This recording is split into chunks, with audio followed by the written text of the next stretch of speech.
Assalamualaikum warahmatullahi wabarakatuh. Assalamualaikum warahmatullahi wabarakatuh. Alhamdulillahilladzi ahsana tadbir al-kainat wa khalaqal aradina was samawat wa anzalal ma'a minal mu'sirat wa ansa'al habba wa nabat wa qaddaral arzaqa wal aqwat. Assalatu wassalamu ala rasulillah sayyidina Muhammadi wa ala alihi wa sahbihi ajma'in. Amma ba'du. Saudaraku, temanku, sahabatku, dulurku, tantretan, jamaah barangkali dalam tanda petik, ketemu lagi, bersyukur alhamdulillah kepada Allah. Semoga terus mendoakan kebaikan ya. Tak doakan engkau siapapun ya, engkau suka padaku, engkau benci padaku, tetap doaku yang terbaik untukmu. Anakmu sehat, bojomu sehat, rezekimu sehat, ilmumu berkah, hidupmu berkah, hutang-hutangmu lunas semua, ekonomimu meningkat, dan besok ketika wafat engkau husnul khotimah. Itu doaku tulus, amin ya rabbal alamin. Sholawat dan salam semoga tercurah kepada Rasulullah Nabi Muhammad SAW. Tak dongakno muga-muga rezekimu lancar, sebelum wafat bisa umroh dulu. Lekate bareng aku tanggal 24 Desember promosi sih. Aku setahun 3 kali berangkat teman. Aku setahun 3 kali berangkat. Pembimbing mutawif. 24 Desember ongkosnya 24 juta, 29 juta, 31 juta. Satu pesawat tapi beda hotel. Bintang 3, bintang 4, bintang 5. Sing bimbing aku. Wes teman. Alhamdulillah sekarang aku nyampe di Palu. Kemarin di Jakarta, tadi malam nyampe di Palu, di rumah, di pondok pesantren. Sekarang hari apa dek? Selasa ya? Selasa. Kalau jadi besok Rebo saya ke Surabaya, tolak tapi Kamis sudah harus di Palu karena Jumat kita terbang ke Korea. Jumat ke Korea. Ini ada beberapa teman di Finlandia. Di Finlandia itu Eropa kayaknya, itu telepon kayaknya kita mau ada kerjasama, ada undangan ke Finlandia juga. Barakallah, barakallah, barakallah. Oke saudaraku, hari ini kita akan bahas 2 kalau waktunya nutut. Yang pertama masalah santet. Jadi lanjutan video yang kapan itu sudah banyak dulur-dulur yang nanya, yang minta Gus sebenarnya kelanjutannya soal santet.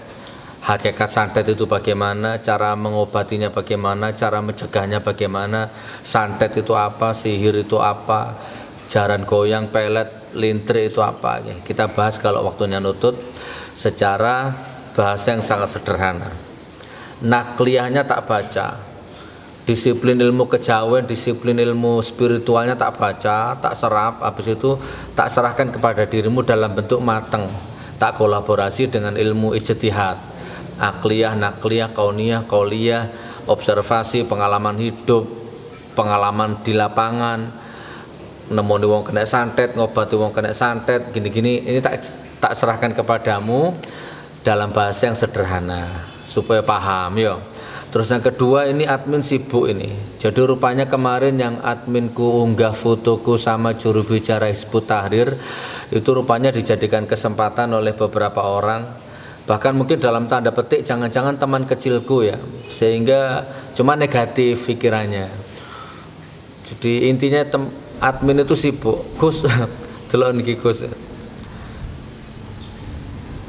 Coba sebentar.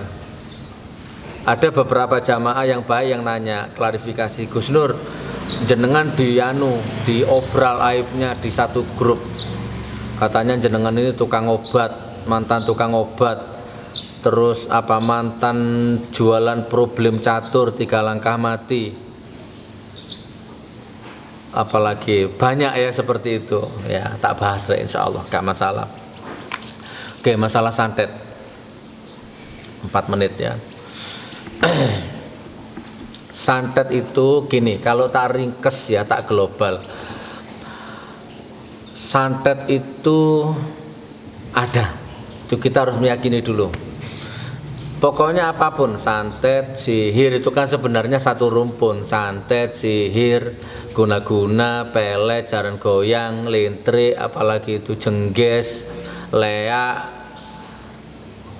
lan sak piturute itu kan sebenarnya satu rumpun, bahkan mungkin sama, hanya karena beda daerah, beda penyebutannya.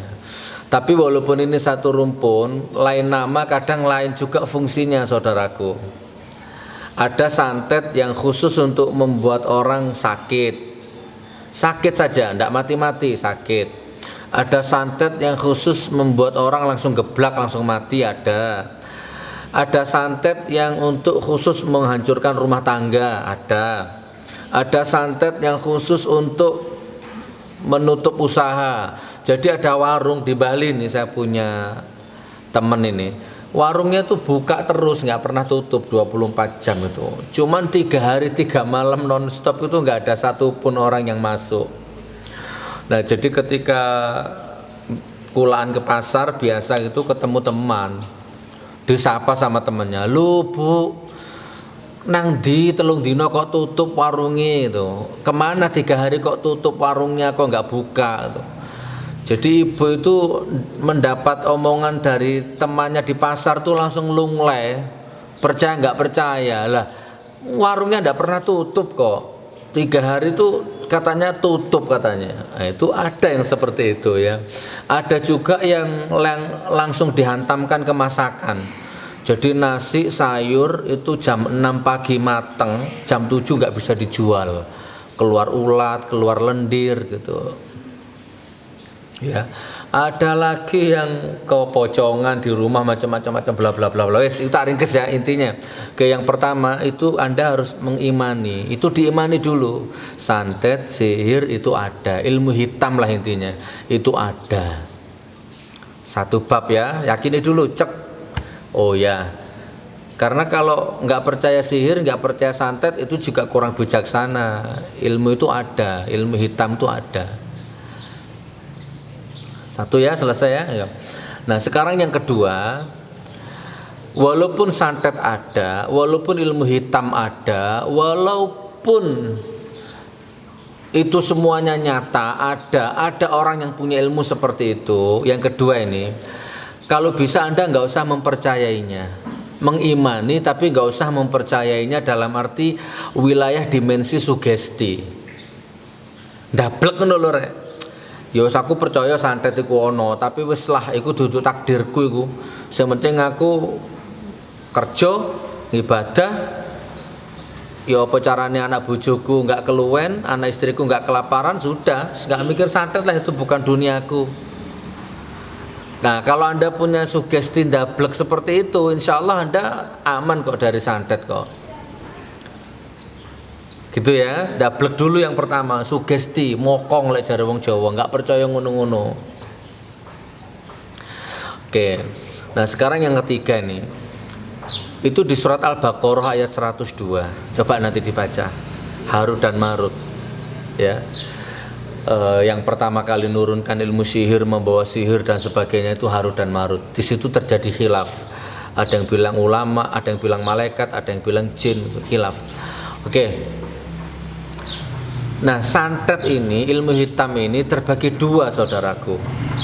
Ada yang benar-benar nyata, kolaborasi antara manusia dengan jin. Ada yang hanya sugesti kosong.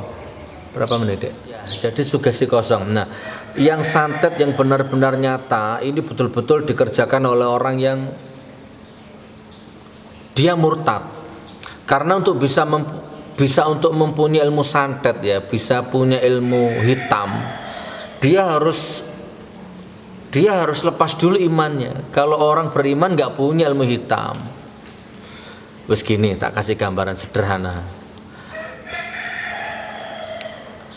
Paku, jarum yang berkarat ya, rambut, syukur-syukur rambutnya itu yang bersangkutan yang mau disantet itu, foto, tanah kuburan, syukur-syukur kuburannya orang yang bunuh diri, kuburannya orang yang murtad, biji lombok, icuknya sapu, darahnya anjing, apalagi ya, siku sing tailing, itu yang saya ingat ya. Nah, itu dijadikan satu, boleh ditanam di boneka, boleh pokoknya dijadikan satu, seret.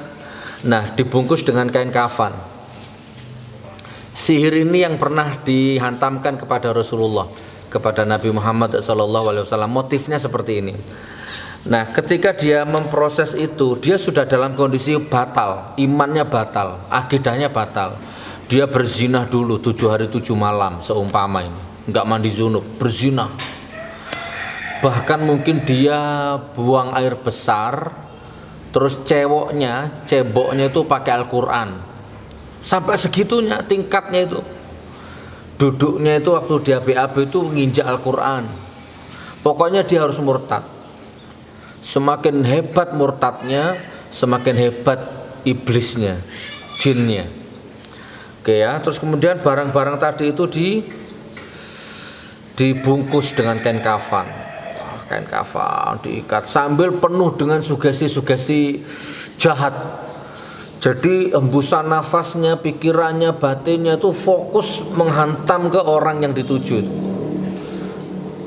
Dengan doa-doa tertentu ya, nggak usah tak omong nanti gini doanya ya. Nah, setelah selesai baru ada yang bungkusan tadi itu ada yang ditanam di kuburan, ada yang ditanam di dalam sumur. Nah, kalau Rasulullah dulu ditanam di dalam sumur, itu nyelulup ke dalam sumur, meletak barang itu di timbun batu. Nah, ada yang ke kuburan, jadi dia datang ke kuburan tengah malam, dia gali kuburan. Nah, ketika mau menanam itulah dia fokus, dia klimaks, orgasme antara dia dengan iblis, dengan setan di dalam kolaborasi mencelakai orang itu. Selama barang ini tertanam di sini, maka selama itu juga kamu tidak akan sembuh, kamu akan celaka, hancur bisnismu, hancur rumah tanggamu, hancur kesehatanmu. Salurkan, auranya disalurkan, dikirim ke Anda, terus ditanam di dalam kuburan itu, ditanam, ditimbun batu.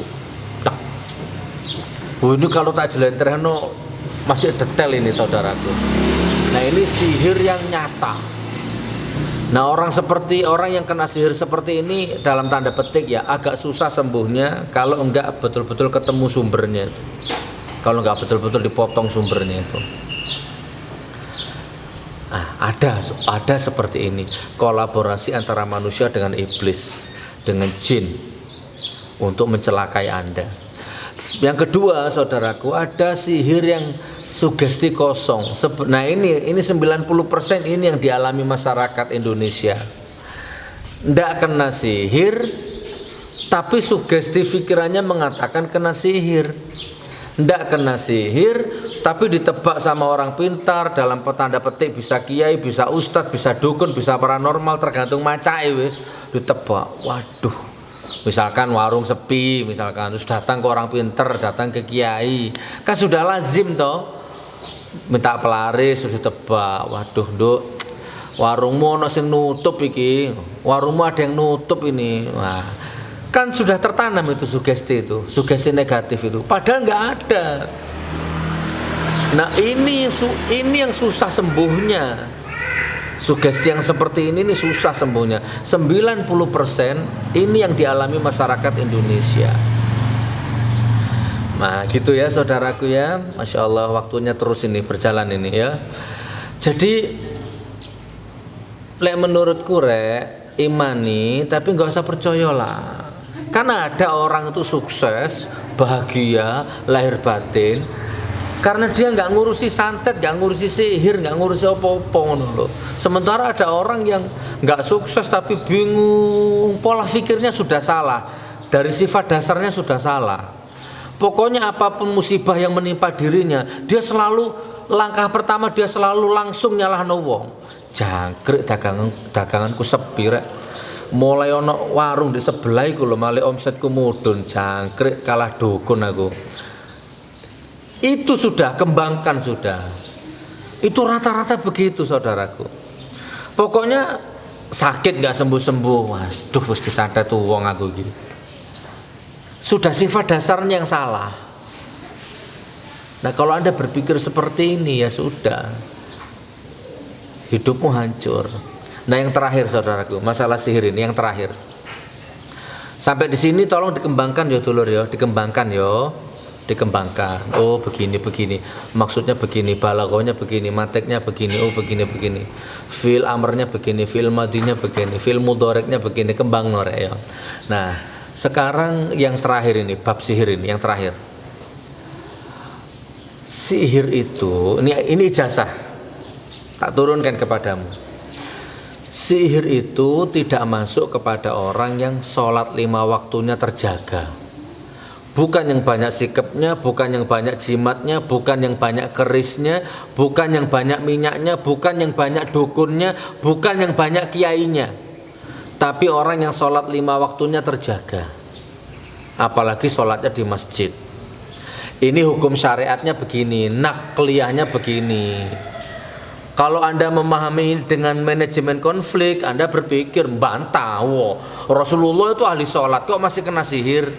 Nah, itu namanya manajemen konflik. Ya, ayo terima ijazah ini dengan manajemen damai lah ya. Sholat 5 waktu. Orang kalau sholat 5 waktunya terjaga, orang itu nggak akan kena sihir, nggak akan kena santet.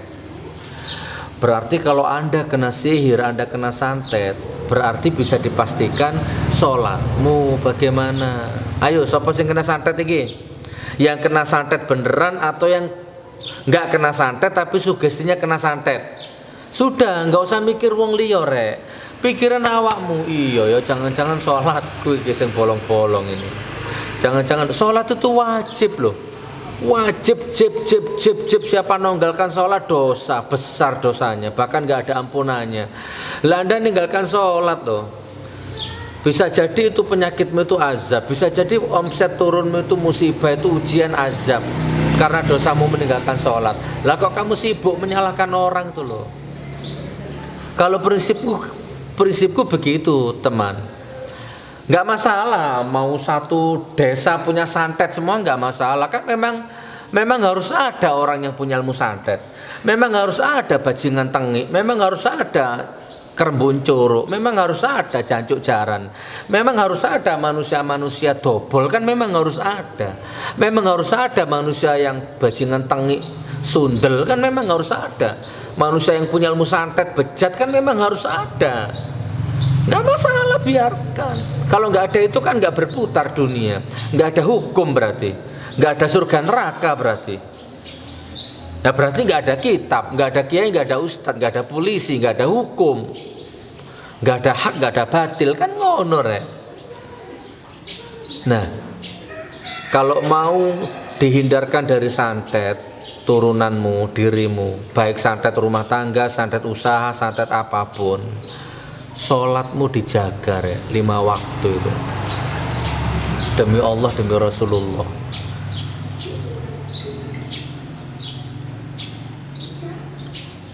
Wis ya, lek sudah menjalankan sholat sik kena santet, nah itu baru ujian. Berarti derajatmu akan dinaikkan sama Allah. Lah kamu nggak sholat terus kena santet kok nyalahkan tukang santetnya. Santet itu gini loh rumusnya teman. Misalkan tak kirim santet kepadamu 10 kilo ya, 10 kilo, 10 kilo ini menuju ke dirimu. Kalau dirimu sholat, auramu baik, hatimu baik, pikiranmu baik, hidupmu bahagia, itu 10 kilo yang aku kirim kepadamu itu aus di tengah jalan saudaraku. Begitu nyampe ke rumahmu, pek itu paling tinggal setengah kilo, tinggal 1 gram, tinggal 2 gram, nggak ada bobotnya. Beda kalau santet tak kirim kepadamu 10 kilo. Misalkan tak kirim 10 kilo, 10 kilo.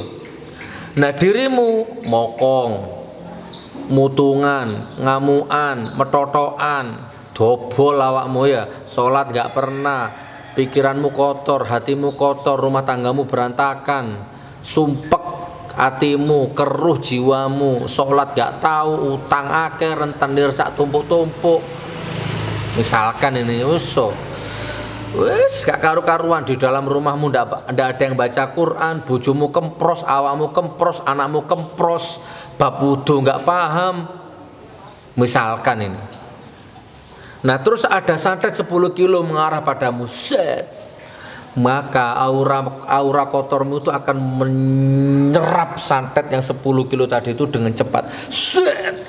Sehingga santet 10 kilo yang dikirim kepadamu begitu nyampe kepada dirimu itu bisa naik bobotnya menjadi 50 kilo, 4 sampai 5 kali lipat.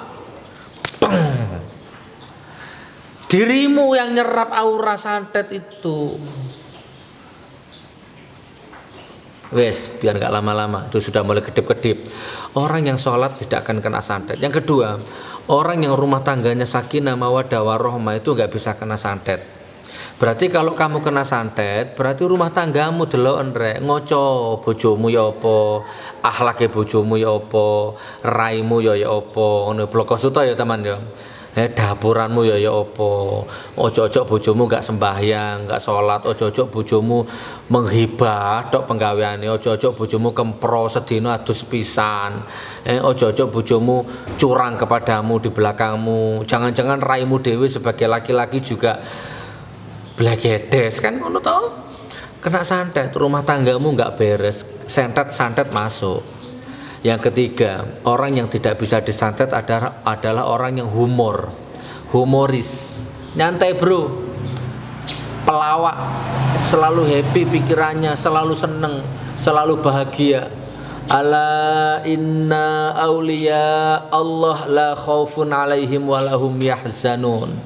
Maka dia masuk ke dalam ranah, dia termasuk walinya Allah, orang yang tidak pernah sedih hatinya, tidak pernah was-was, nggak pernah gelisah.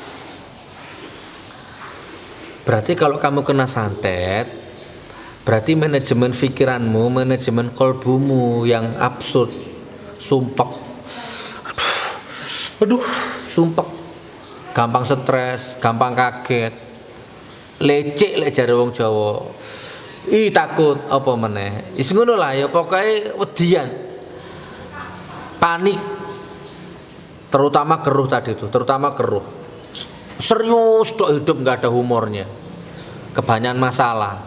Umurnya masih 20 tahun tapi dilihat itu kayak umur 40 tahun, tuwek sebelum waktunya, kakek utang, kakek beban hidupnya, sumpek nggak ada humornya sama sekali. Itu gampang kena santet.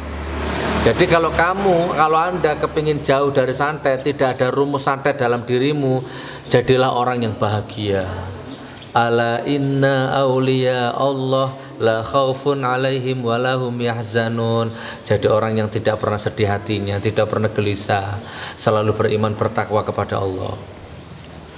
Pelawak iku lho rek, gak iso disantet. Pelawak iku lagi manggung mbok santet sampai mencret gak iso mlebu.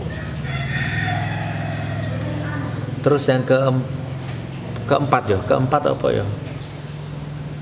Ya sikusik lah, salat, rumah tangga, happy. Wis yo, sudah lebih nih, subhanallah terlalu panjang. Oke, kapan-kapan dibahas lagi. Kan memang nggak cukup waktunya kalau bahas gini-gini ya. Tapi intinya kalau Anda Samsung Galaxy Tab, Anda bisa lah memecah video ini menjadi beberapa dimensi dengan otomatis mengeluarkan cabang-cabang sendiri di dalam pikiranmu nanti. Sel-sel otakmu bekerja melahirkan downline positif ngono lho. Berkembang nanti ya. Sing tak sampaikan 20 menit misalkan. Tapi karena yang melihat ini bersih pikirannya, resolusi berpikirnya canggih, itu bisa lahir ilmu-ilmu yang lebih ngono lho maksudnya. Paham ya Rek ya? Kembangno. Tak doakan Anda selamat dari santet, selamat dari tipu daya santet, sihir dan sebagainya. Amin ya rabbal alamin. Pun sekarang kita masuk yang kedua. Gus Nur. Ini tak ringkes ya, banyak. Ada yang baik, ada yang tabayun, ada yang ngantem. Ini yang baik. Gus, jenengan diobral aibnya di grup sebelah di dunia maya ya, bla bla bla bla. Mantan jual obat, mantan juragan problem catur 3 langkah mati dan sebagainya. Ya wes gini, singkat ceritanya gini, itu dulu namanya Sugi.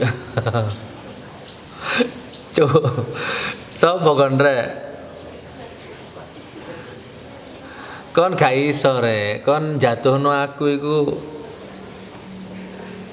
kesel dewe awakmu. Kamu nggak bisa jatuhkan saya karena aku nggak golek kedudukan. Apa yang kamu jatuhkan? Aku nggak ngerebut kedudukannya siapapun. Kamu nggak bisa menginjak-injak diriku karena aku ki wis gak punya kepentingan. Ya, sikilmu dewe kok sing cuklek. Dari semua buku positif yang aku baca, dari semua buku motivasi yang aku baca, itu kalau tak ringkes, manusia yang paling bodoh, manusia yang paling dungu, manusia yang paling rugi, itu adalah manusia yang hidup di masa lalu, selalu hidup dengan bayangan masa lalu, dan selalu sibuk ngurusi masa lalunya orang.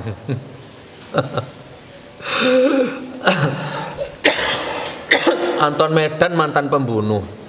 Anton Medan itu alumni Pondok Pesantren Nusa Kambangan. Sekarang punya panti asuhan, punya pesantren besar.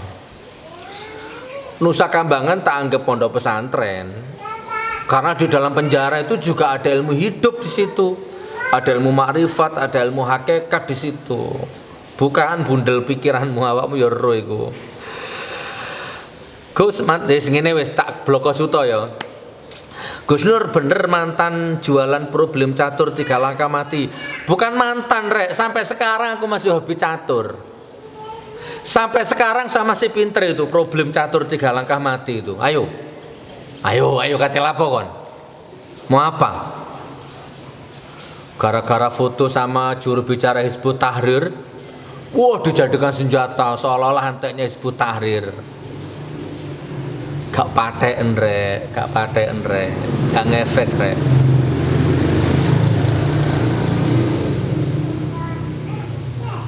Saya nggak terikat dengan itu semua. Wes, sampai sekarang aku jadi cuman dulu problem catur 3 langkah mati. Dulu tak pakai cari nafkah. Sekarang tak pakai hiburan, bahkan tak pakai dakwah rumang samu. Jadi aku sama admin pernah perjalanan ke Lamongan kalau nggak salah naik mobil di daerah Pasuruan. Iku ana warung ruame orang main catur. Duh lali aku rek mbok di Kebon Agung, mbok di Keraton ngono lho. Supir ngebut iku supirku. Tak kongkon leren lho saking senenge catur. Hobi aku rek. Pir mandek. Atret pir. Cuk ana wong main sekak. Iki wong Jawa Timur ya, dada tuh ngomongnya pakai logat Jawa Timur. Tak suruh mundur mobil sret, mudun aku rek. Tak belani ku mudun aku. Kok delala kok ono sing kenal. Gus Nur. Iya, badhe ten pundi Gus? Walama diambung tanganku. Badhe ngaos ten Lamongan. Pripun iki kula kok kepingin main. Wah, rebutan. Akhirnya buyar di warung kono ndelok aku main. Iya rek, main wong telu tak kei kosong kabeh. Terus marang ngono tak kei problem 3 langkah mati itu ngeluh ndase. Wis sampean niku terjadi guyon, terjadi keakraban budaya dengan media catur. Marang ngono aku takon, "Pak, coba jenengan kan seneng catur ya. Kita pakai bahasa catur ya. Betapa indahnya, betapa uniknya, betapa sensasi yang luar biasa tidak terlukiskan dengan kata-kata. Hanya satu raja, dikeroyok satu kuda, satu benteng, satu peluncur, satu setir. Kok bisa mati 3 langkah coba. Sementara iku ana wong 20 lebih kan sing sok mateni 3 langkah iku. Hebat enggak? Ini problem dulu yang nemukan yang nyiptakan Garry Kasparov. Aku ngomong ngono rek. Bayangno, betapa uniknya, betapa indahnya ilmu ini 3 langkah mati ini. Iki yo apa canggih uteke wong iku, Garry Kasparov iku. Iku uteke Garry Kasparov. Lah nek uteke sing gawe utek yo apa kira-kira? Gusti Allah Subhanahu wa taala. Ngaji aku rek gawe catur. Sampai sekarang aku, ayo lek kon kate belajar problem 3 langkah mati. Pola pikir rek. Anggatmu rendah tak? Profesi jualan problem catur 3 langkah mati itu anggapmu hina ngono ta? Iya ta? Saken awakmu rek Apa maneh kono sing screenshot nang aku iki, screenshot ya. Iku jenenge Sugi. Jeneng asliku Sugi Nur Raharja. Lah kelek kon nyeluk aku Sugi, berarti kon nero, berarti kon kanca sekolahku, kamu teman kecilku. Kudune kon bangga, Cuk. Matamu kudune bangga ndelok kanca sukses ngene. Kok utekmu koyo taek ngono terusan. Gak ono wong sing ngeru aku Sugi, lek gak kanca-kanca cilikku. Terus apa oleh jenengku Sugi? Gak terima, protes nang wong tuaku, protes sama Allah. Allahumma sholli ala Muhammad. Allahumma sholli ala Muhammad. Iya, aku sampai sekarang masih hobi catur. Ayo kapan-kapan ngobrol main catur sampai aku. Masih ada kitabnya itu. Problem 3 langkah mati sakmene kitabnya tak kekno kabeh nang awakmu lek gelem. Mantan jual obat, bukan mantan rek. Sampai sekarang aku masih jualan obat. Dawa iki rek, dawa rek, mantan orna, mantan dawa, mantan preman. Mantan tukang suwing, nah tukang suwing iki arek-arek Malang rula. Sampai saiki sudah dodolan obat aku, cuma dimensinya sudah berubah.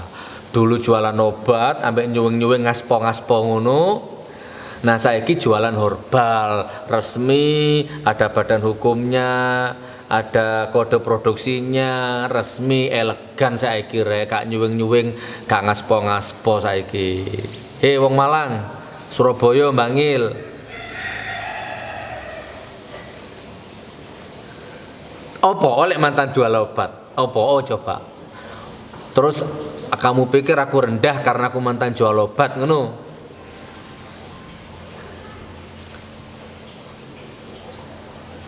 Coba rek. Rino tak bedel utekmu tak umbarin. Rino. Enggak penting masa lalu ku rek. Saiki aku takon nang awakmu, masa lalumu piye? Masa lalumu bagaimana, terus masa depanmu yang lebih penting. Saldo rekeningmu sekarang ada berapa?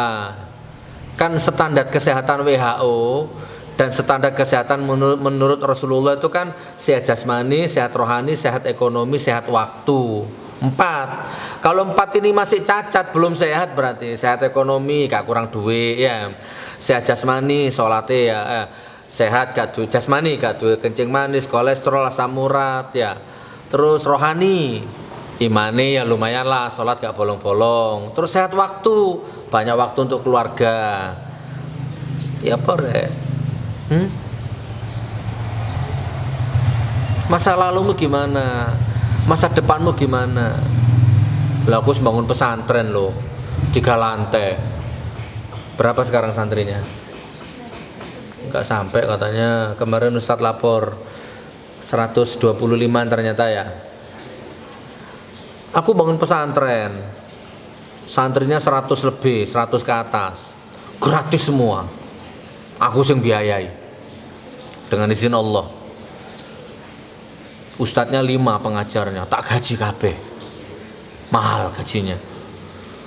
Cleaning service tak gaji, tukang masak tak gaji. Maami sedino 50, kadang 75. Hitungan rek. Guys yang tak tanggung rek. Khairun nas anfa'uhum linnas. Tak ajangi ombo kon lek kate ngungkit-ngungkit masa laluku untuk menjatuhkan diriku ya tak ajangi ombo. Gak bisa kitab kuning aja jadi ustad. Loh memang ndak boleh kalau gak bisa kitab kuning. Ya protes sana Gusti Allah sana. Loh, nggak iso ngaji rek, nggak bisa ngaji, nggak hafal Quran, tapi punya anak hafal Quran, memfasilitasi orang untuk hafal Quran, ngono lo cara berpikiriku.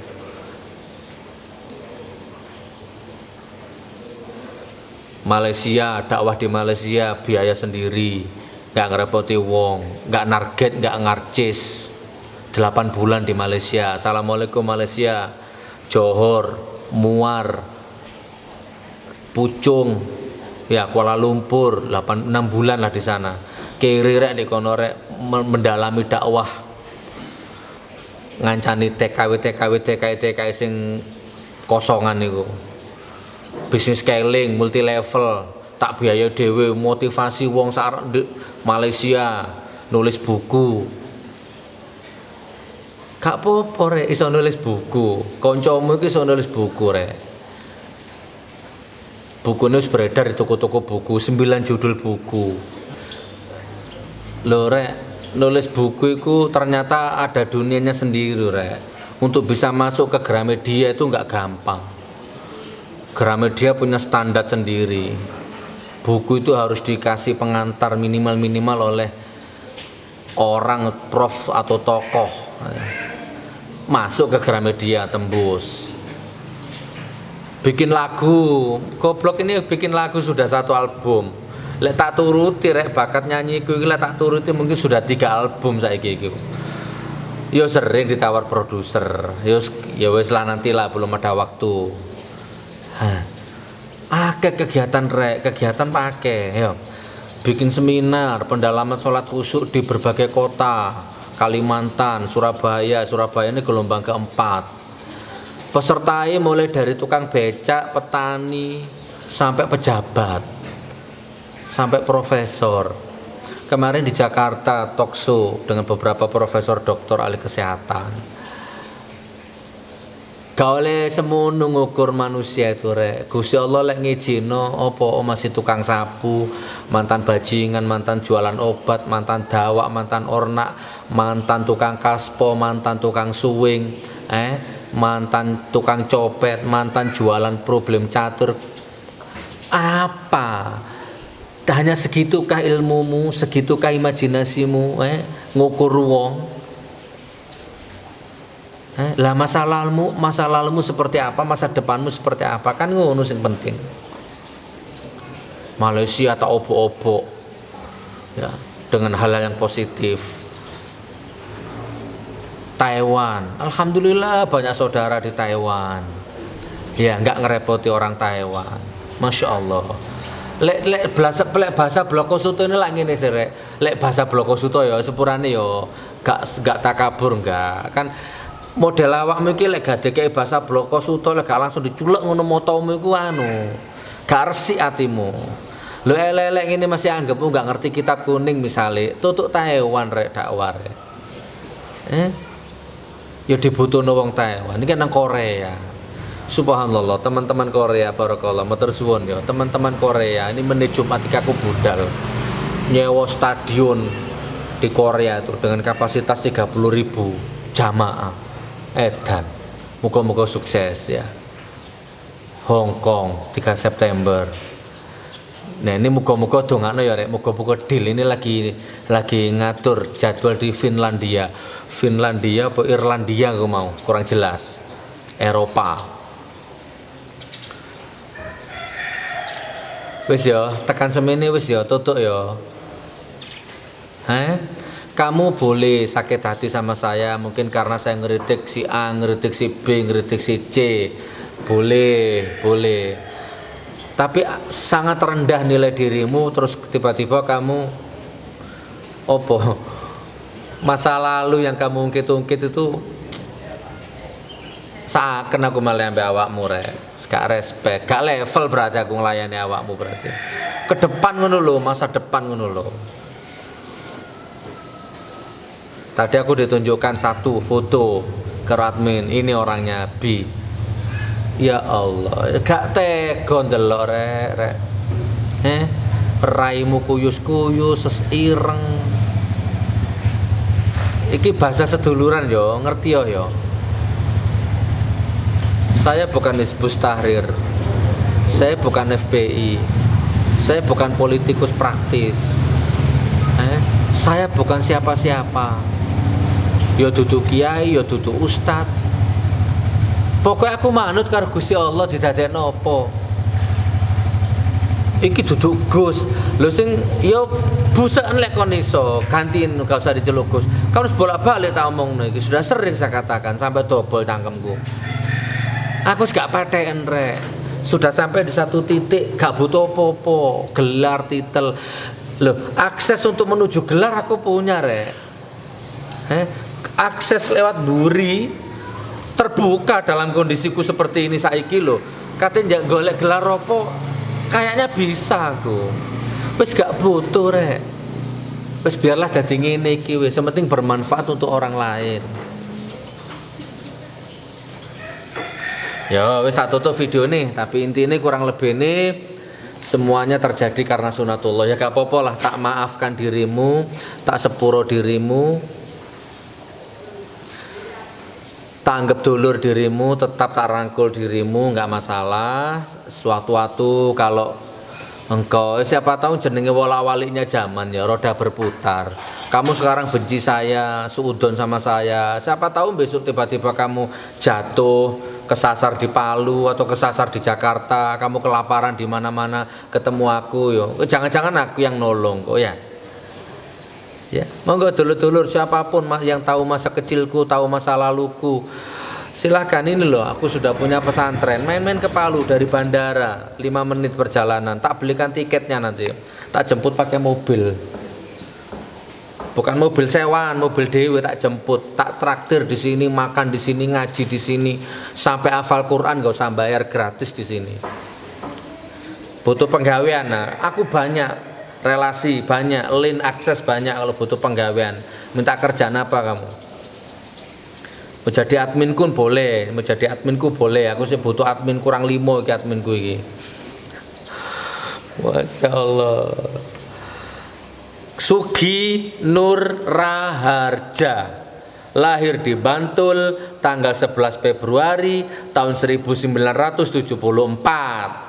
Umur 2 tahun meninggalkan Bantul, merantau jadi musafir kemana-mana, mana-mana, sampai akhirnya jadi dititipkan sama abahku ke Bangil. Nah, sunat di Bangil, ngaji di Bangil, kenal alif ba ta sa di Bangil, sekolah di Bangil, di Ketanen. Paling nakal sak sekolahan, paling nakal sak desa. Nyolongan cilik rek. Ayo, katelo apa kon? Besar pindah ke Probolinggo. Proses pencarian jati diri. Wis dadi gak karu-karuan weng. Nabi Ibrahim juga dulu sebelum jadi nabi ngono. Semua nabi juga seperti itu. Orang-orang sukses, orang-orang yang sekarang sukses pasti punya masa lalu. Dalam proses pencarian jati dirinya tuh nabrak-nabrak itu pasti. Ero awakmu iku sakjane. Saking ae pikiranmu kotor, saking ae hatimu kotor, sehingga yang keluar di dalam aplikasinya jelek ngono lho. Wes ke Probolinggo jadi tukang obat, jadi dawak, jadi ornak, tukang problem catur, jualan kaligrafi, kabeh tak lakoni. Cetha. Alhamdulillah. Sak ndablek-ndableku dari sekarang sampai bayi sampai sekarang ndak pernah minum, ndak pernah merokok. Iku alhamdulillah iku. Ya nggak tahu judi. Lek ganti-ganti pacar ya hobi, ya. Ganti-ganti wedokan hobi aku biyen. Isa kurang cetha, lek kurang tak kei maning ku. Cacah-cacah aku rek. Nggak ngefek rek. Kon dulurku. Musuhku duduk kon. Nah sekarang aku di Palu, Jalan Sebra 1, Kota Palu. Pesantren Tahfidz Quran Karomah 13. Saiki dadi ustad, saiki dadi penceramah, saiki dadi mubalik. Indonesia dan luar negeri, jadi penulis buku, jadi motivator, jadi penyanyi. Mbok pemane ya. Pokoknya dan ini belum sampai di sini loh. Aku masih terus mengeksplor diriku ini. Mbok dadi apa meneh kok aku iki kok. Wassalamualaikum warahmatullahi wabarakatuh.